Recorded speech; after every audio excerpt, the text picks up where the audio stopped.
In the last segment, I mentioned I would read from Bill's book, The Agasian Discourses. In particular, I would read this section called Stories I Love to Tell by Creo. Creo being the name Jesus used coming through the instrument, Richard Zenner, a name that apparently he said somewhere in here was his name in a past life. That won't please the traditional Christians, but nevertheless, as I said before, believe it or not, you'll see it's a very spiritual piece, regardless of the source. It's very beautifully written. My blessed ones, this is Creo. I have come into your presence tonight, and I feel so very elated over making the contact and being able to control the channel. I have long awaited, it seems, for this occasion to manifest, to be in your presence, and to come directly in on Agasha's ray. Perhaps as I manifest, I am thinking of time a little more than I should, because I am thinking of the past. I am thinking of that which transpired generations ago, when I descended onto the earth to observe humanity, suffering humanity. I am thinking about the message that I gave, thinking of how I endeavored to instill into the minds of men the simplicity of life, that life in reality was not so complicated as men would have you believe. And yet, through my observance down through the generations, it appears I was unable to make the impression upon some. During my stay, I had visited a number from time to time to inspire them, and momentarily they were inspired, but unfortunately they became entangled with material conditions and lost sight of the finer things that were being sent unto them. So we had to step aside, and these same conditions were encountered generation after generation as other teachers would go into the various lands to reach suffering humanity. We all tried to touch those we felt were sufficiently sensitive to become teachers, to become messengers unto the people. 2,000 plus years have passed, and I manifest today in various ways through the land.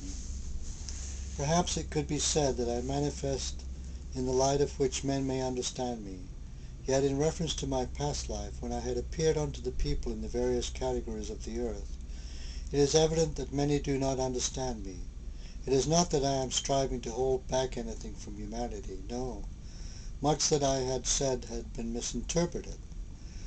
When I had earned the right to be a channel on the physical plane, it was then that I knew that I was only an individual in the consciousness of God. I was to serve humanity like so many others who had preceded me on the physical plane. Many teachers of the past had also given their message, and they had suffered, and they had been in want for a long period of time. Yes, the tears had dropped from their cheeks many times. These were tears of compassion for humanity. Tears brought forth from being among the people and seeing the horrors of men, what men were having to suffer under, from seeing the dominations of mankind, and all the evil that did prevail. Perhaps it seemed to behoove the teacher himself to find out how to cope with such a condition. I often had found it the same. I was mortal, yet I was divinely inspired to bring my message unto the people. And I knew that if I could put across my simple truth unto mankind, and if I could get it across in the way in which I received it and thought it, then there would be no question as to men misinterpreting it down through the ages. But unfortunately, this was not to be so. There was even one season in which I went forth and told mankind that they must be born again. These are the same words that I use today as I manifest unto you as Creo. But when I speak unto the people saying that they must be born again and again and again, that they could not possibly learn all that they had to learn in one life, even this basic fact was misinterpreted. It was right then and there that so little was understood and appreciated by the many whom I had encountered. Then at the end of my trail, and after having delivered my message, I also had to leave and go the way that I did. However, it is not for me to feel remorseful. It is not for me to feel animosity in my heart, of course not. It was I then who said unto those who were persecuting me, and those who had prosecuted me, and who later then became the instruments of wrongdoing, all who have come unto me to cast their stone in time shall be made wise, and be set free upon earth. But I was not the only one. There were others near me, who they said must also go the same way as I did, because they had been found associating with one who was supposed to be so wise. I said unto them that the persecutors were leading us into the place which was seemingly to be the end of our trail. Then there were murmurs in the crowd, near and around and about me. This story has never been told in the right way. Incidentally, but I said unto them, Be at peace with thyselves. You will soon be in a heavenly state. Be not faithless. Know that you shall live again, that you shall arise, and that you shall be born again. And in the other lives that you shall live, you shall have another opportunity to live the life and to have the opportunity that you are being deprived of at this present time. Yes, there are many stories that I want to tell, and tonight, as Agasha has so generously given me the opportunity to manifest unto you disciples, seems to be the right occasion to tell you a little more about the true story of my life. But I am only an individual like you, one who came and served and then went on, never having to return or to be born again onto the physical plane.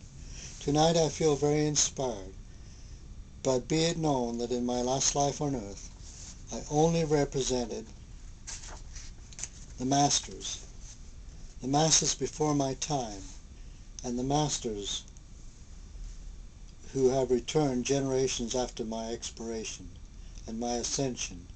I descend then today humbly, it being all preordained, to make it known unto the Agashans that we in our simple teachings can accept this clarification of my life and know it to be true.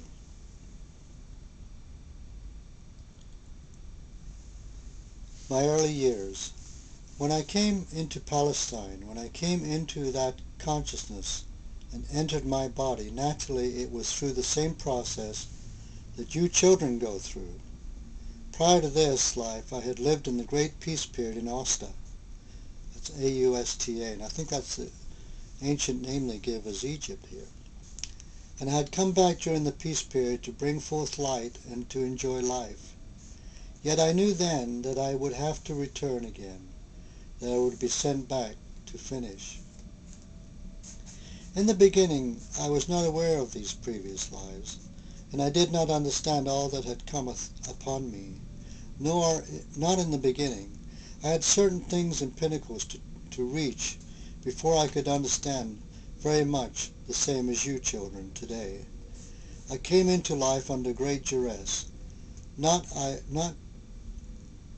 perhaps, but the way that I came into life was under duress. My birth was always a mystery to some people, and it also was a mystery to me until I reached a certain period in life. Things were held back from me, things that were karmically related, but I knew that there was something going on that perhaps was concealed from me and not revealed, as the soul will not reveal anything to you until you are ready. However, I was not born into this life in the manner they would have it today. To you children it does not matter, but I was adopted, blessed children, by those who wanted to help me. In reality I was discarded. Yes, I was discarded. I was a discarded soul, perhaps you would say in the eyes of man. But I was then later taken up by one who cared, and I was fostered in such a beautiful way.